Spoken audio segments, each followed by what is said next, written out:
welcome to our LinkedIn Live podcast.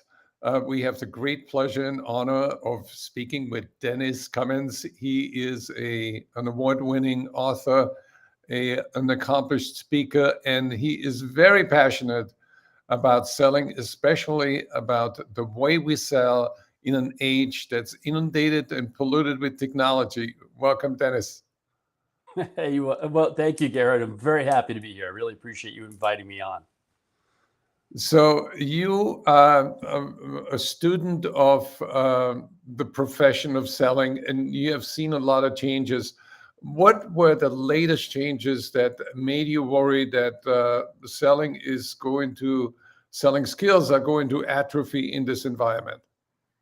Well, there's a lot of things, and I think there's been a large dependency on just people finding you without ever trying to get in front of it, or because I've got a product, they'll automatically just come to me.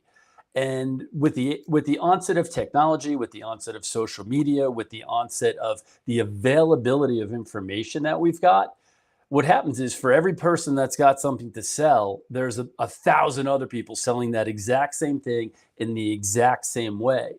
And the challenge that I've seen with my clients and the people that I consult with is that it becomes a sort of, you mentioned this on in your magazine in one of the articles, it's a race to the bottom in terms of price. Like, how low can we drop our price?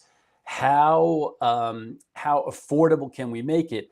But the sacrifice on that end is profitability. They lose the ability to create any margins on their products. And what I think is that creates urgency for people in sales in anything. And when I'm talking about sales, maybe it's a product, maybe it's a service, but people are also selling their ideas and their concepts. So whether you're somebody who has a product or service to sell, or you're in a leadership position and you've got to sell your idea, I think the real kind of point of this contention, or the point of the problem, is how do I make my message sticky in an environment where we're inundated with these messages? How do I differentiate myself?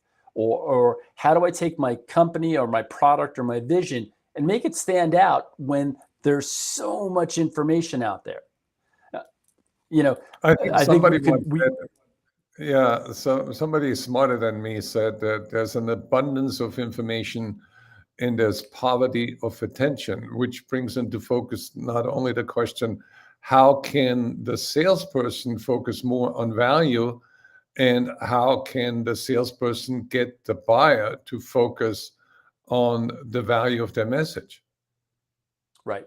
I think the one of the biggest things that comes into that, and it's the difference between the shotgun approach that many people are using, figuring it's just numbers. If I get my information in front of enough people, we'll get a smaller and what's becoming a Right. smaller and smaller percentage of conversions, and hopefully we'll make it meet. But I think people are starting to see that start to crater as well. They're getting less response and less margin, less profitability on each one. The way you get in front of them, and this is a strategy that I've used with clients over the years, and even with the onset of social media, even with the onset of AI, this strategy still works. And it's, how do you get in front of people? You're doing this right now, and you do this on your site. You actually get in front of them, teach them about what you do and what you have to offer and how you can help. And that's how you get their attention. Letting your clients or your prospects know how you can help them, that you can help them, and what they need to do next. Basically, what you're doing right now, and basically what I'm doing right now too, is we're teaching clients how to buy from us. And I think Yeah. that's something that's missing from the AI. It's not just about throwing the information about your product out there. It's about teaching our prospects why they need what we've got. And by the way, even more importantly, Gerhard, why they need it from us. Right. So give me an example, Dennis. Can you illustrate that? Sure. So there is we'll just call it a hypothetical client. There's a Yep. hypothetical client that their job is they work as a middleman connecting trainers to organizations that need training, and they're the middle person in that. In that field, there is a tremendous amount of competition. So what happens are the company's margins decrease and decrease and decrease because they keep trying to beat the competition's prices. And by the way, that happens in this example, but it happens in multiple business arenas where we Yep. think if we just lower our price, more people will want to buy from us. And I don't know if this has been true for you, but I found sometimes when you increase your price, more people want to buy from you because of the perceived value. So one of the things that I worked on with them is saying, hey, listen, let's stop competing on price. Let's start to teach your customers why it's better that they hire you, what it is that you do that's different. And they did a number of things that their competitors were not doing in terms of pre-sale evaluations, in terms of follow-up with the clients, in terms of coordinating all the details necessary to make the contract work. And that was what was missing from the competitors. But when they were dealing with their customer, they never communicated any of that. And I think that lack of clarity of communication is one of the biggest problems that businesses have. They don't know how to clearly and competently explain why they're better than anybody else. Well, can you dig into your client base? And you probably worked with hundreds of clients and shared that strategy of communicating value and differentiating yourself. Can you share an example, the before and after? Sure. So one of my clients is in the real estate education field. And he had been in the kind of the buying and selling and flipping part of it, but he wanted to take his system and create an education program based on that and based on using finance and based on using different banking and strategies and investing strategies. He had started to do that and struggled with getting people to buy into the concept, getting people to enroll in the program, getting people to invest in what he was doing and become students of his and followers of his. So Right. he and I worked together and we created, I have something I call it the 6-figure sales talk formula. And it's basically, Yep. how do you design a talk where every time you get in front of a group of people and spend 30, 45, 60 minutes with them, you walk away with 6 figures worth of income and new business from that. So we worked on creating that talk with him. And that talk was entirely designed about really getting crystal clear about the problem that he solved. You know, what I found for many business owners and many companies is that they don't communicate what they do very well to their customers. They get more focused on the features of what they do. Like, we deliver this, we have videos, we have programs, we've got these widgets or we've got these products. And what they fail to clearly communicate is the benefit of those things. So one of the Right. things we did when I worked with this client, his name is Chris. When I worked with Chris, we sat down for 2 days in his office and we really dove into, all right, listen, Chris, what is it that you're delivering for them? And then we worked on creating the story of who Chris was, what was his background, what made him the expert that I want to listen to for this type of information. And then we put together a presentation that really addressed the core problems that his future clients or prospects were facing, and then created a very compelling, low risk call to action for him.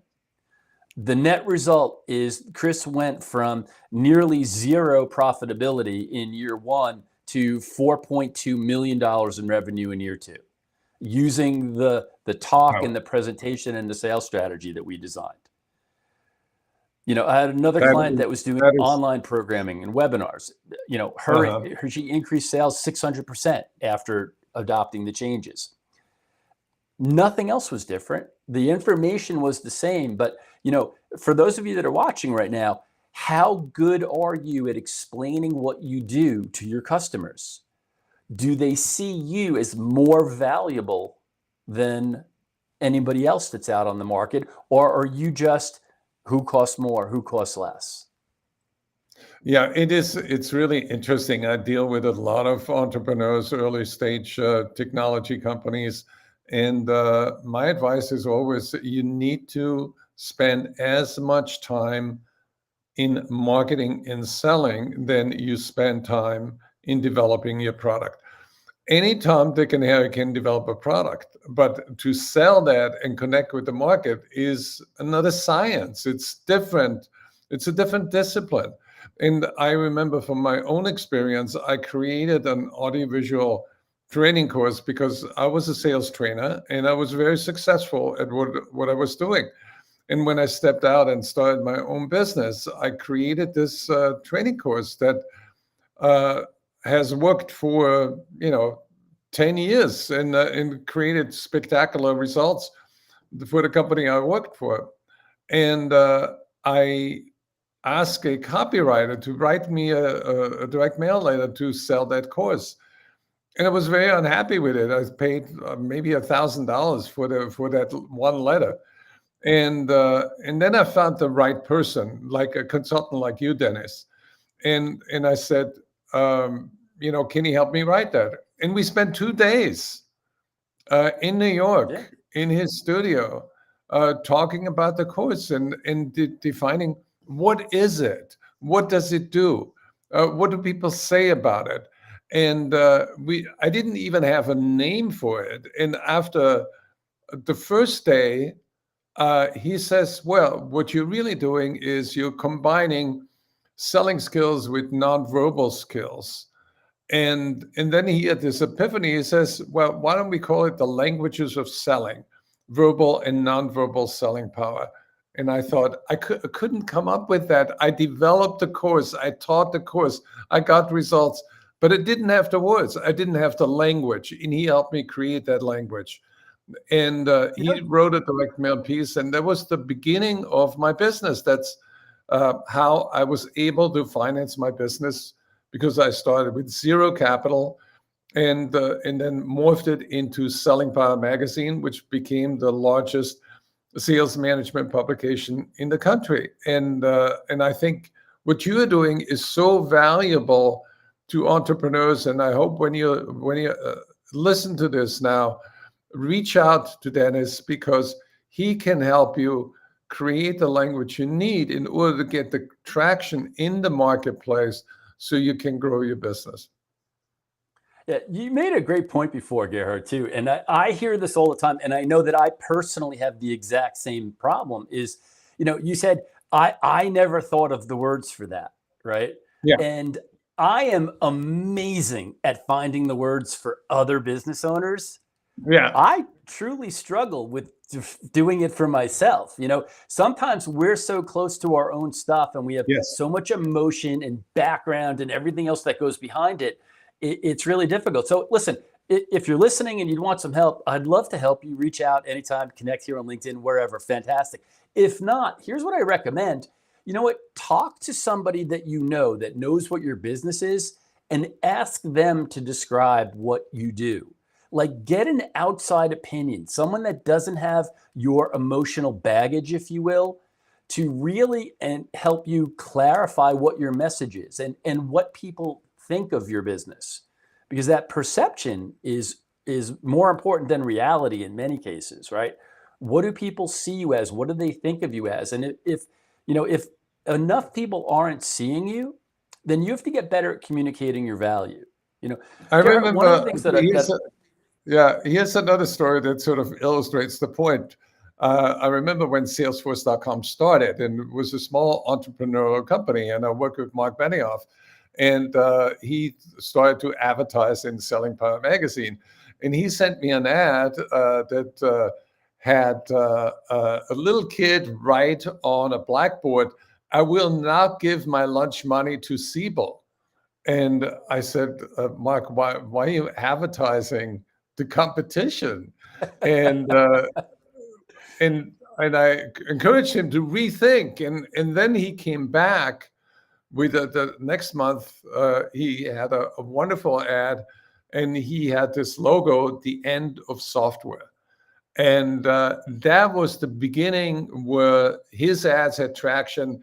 He got a call from General Motors on the 800 number we published on the back of the magazine where he had his ad, and that led to an $82 million deal, and which was the biggest deal for the company at the time, and he really did a nice thing, which is he renewed the contract with us for 5 years, and he invited me to the New York Stock Exchange when Salesforce.com went public to ring the bell, and stupid me, I did not buy any shares. But it is the language, the icon, the communication with the market that, in my opinion, is more important than the product. So my guess is if Salesforce hadn't come up with the end of software idea, it would probably not have had traction in the marketplace. It would, the lack of great ideas inhibits growth. Yeah. And it's a lack of communication too, right? I really believe, here's one of the, I really believe that, everybody out there, whether you're an entrepreneur, you've got a new business, or you're a solo practitioner, or solopreneur, small business, you all have amazing gifts to share, right? Things that people need. When you don't really focus on your marketing and sales capability, my opinion is you cause suffering in this world. Everybody's like, oh, I'm not making money. No, you're causing suffering because you're not getting good at helping people, right? I think it's everybody's job to get really good at self-promotion. I call it shameless self-promotion.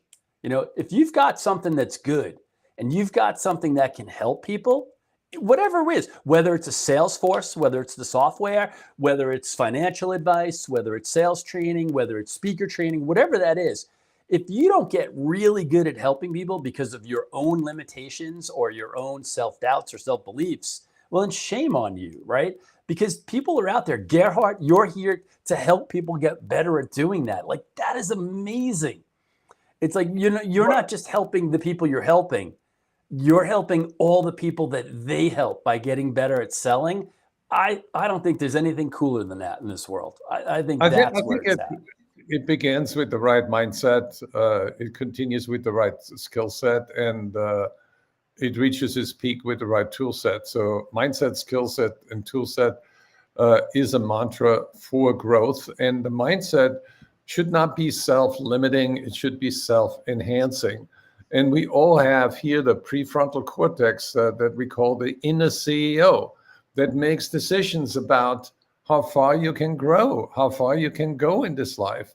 And self-limiting beliefs are not going to help you reach your goal. And a lot of people self-sabotage. And that's why they need to have an internal dialogue and make a decision to let go of that negative self-talk that holds people back.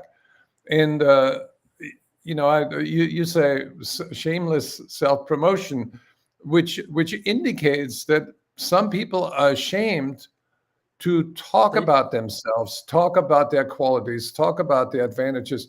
And what you're really doing is sabotaging your success and the success of the people who are around you. Absolutely.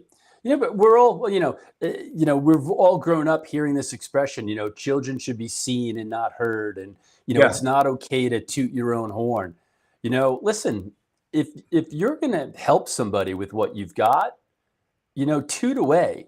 It's your job, and I believe it's your responsibility to get that message out there. And there's even a poem I remember.